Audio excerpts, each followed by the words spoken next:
Seven sisters বক্তব্য দেন doctor Mohammad Yunus, জানিয়ে ভারত জুড়ে চলছে তোলপাড়।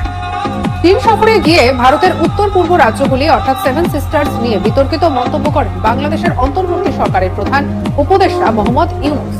7 states of India, eastern part of India, called Seven Sisters.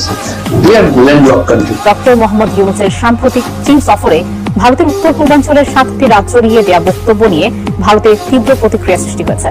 অপরাধ করে থাকে, সেটার জন্য কোনো ছাড় হবে না, হিন্দু মাত্র ছাড় নাই। বিশ্ব রাজনীতিতে এক অবিশ্বাস্য মোড় নিয়েছে দক্ষিণ এশিয়ার পরিস্থিতি। বাংলাদেশ সেনাবাহিনী প্রধান লেফটেন্যান্ট জেনারেল ওয়াকারুজ্জামান এবং নোবেল বিজয়ী অর্থনীতিবিদ ডক্টর মোহাম্মদ ইউনূস এক যুগান্তকারী পদক্ষেপের ঘোষণা দিয়েছেন। তাদের নেতৃত্বে বাংলাদেশ আগামী 7 দিনের মধ্যে ভারতের উত্তর পূর্বাঞ্চলীয় 7 সিস্টার্স দখল করার পরিকল্পনা করেছে, যা ইতিমধ্যে আন্তর্জাতিক মহলে চরম উত্তেজনা সৃষ্টি করেছে। বিশ্বের গোয়েন্দা সংস্থাগুলো এতদিন ধরে বিভিন্ন অস্বাভাবিক গতিবিধির আভাস পেলেও মধ্যরাতে এক আকস্মিক প্রেস ব্রিফিংয়ে বিষয়টি প্রকাশ্যে আসে।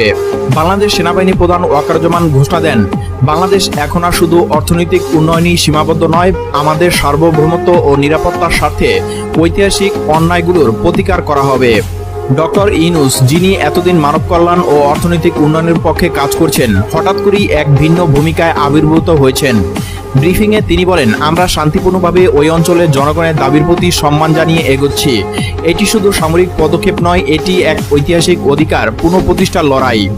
ভারতের গোয়েন্দা সংস্থা র বেশ কয়েক মাস ধরে রিপোর্ট দিচ্ছিল যে বাংলাদেশ সেনাবাহিনী অত্যাধুনিক ড্রোন, আর্ম ইউনিট ও বিশেষ বাহিনী মোতায়েন করেছে ভারত সীমান্তের কাছে। তবে কেউই ভাবেনি যে তারা সরাসরি